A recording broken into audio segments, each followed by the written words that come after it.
Now in the new year, one of the biggest talking points in the professional wrestling world is the future of MJF. At the last AEW show of the year, AEW World's End, it seemed like his world ended.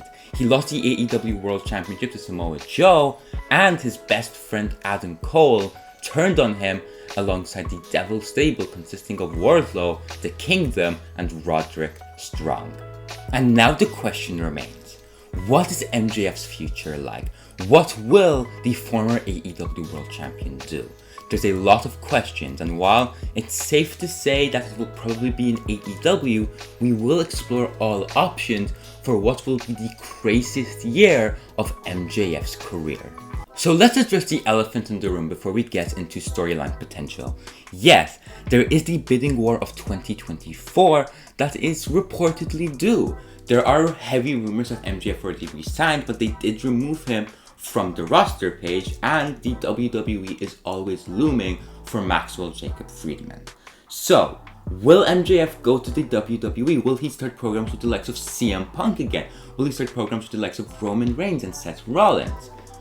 Probably not. Probably his future will lie in AEW, and I could be wrong here, but it just seems unrealistic that he would go to WWE with all of this storyline potential, even if they did remove him from the roster page. That seems like a work. We'll have to see more in detail as the time goes on, but as of right now, it does seem like MJF will be sticking around in All Elite Wrestling. So, if I don't think that MJF will be going to the WWE, how is this the craziest year of MJF's career, especially considering the amazing 2023 he had? Well, it's simple. The underdog story is the best story any professional wrestling company can take, and right now, they have a pretty damn good underdog story with MJF. He has so much storyline potential right now, it's insane. He could go after Samoa Joe, go after that world championship that he lost due to being cheated out of. You have to believe that's in the book, that's in the plan for MJF to chase Samoa Joe. But at the same time, you have to keep in mind he has a much bigger storyline planned probably before he goes into that world title scene once again. And that is the Adam Cole story. MJF going after the people who screwed him out of everything, going after the man he considered his best friend. With all of the complexity of the MJF character, this could be the best storyline in AEW history. The only competition is another MJF storyline with CM Punk.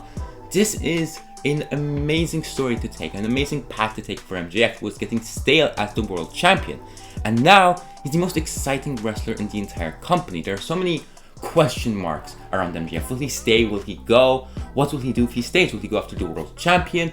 Will he go after Adam Cole? It's really interesting, and it makes you want to watch. It makes you invested as a fan to see what MJF does. I truly believe that this year is going to be the year that MJF is established as the face of the company above everybody else. You could argue that 2023 was his year, but with all of the critiques about MJF, it didn't really feel like the time. Now, absence is going to make the heart grow fonder for MJF now that he's going to leave for an extended period of time. And when he comes back, he has amazing blockbuster feuds to go into. A rematch against Samoa Joe to finish off that trilogy, and going against the men that screwed him out of everything in the Devil Stable. This is going to be the biggest and craziest year of MJF's career, and I personally cannot wait for it. To end things off, I just have one last thing to say. If you have to pay attention to one wrestler more than anybody else in the professional wrestling world, that wrestler has to be MJF in the year of 2024. He has the potential to break out and become the biggest AEW star of all time. Bigger than CM Punk, bigger than Bryan Danielson, bigger than Kenny Omega, Jon Moxley, and any top star that AEW has ever had. The year that MJF is going to have is going to be monumental. It is going to be generational, and it's going to be must-watch TV.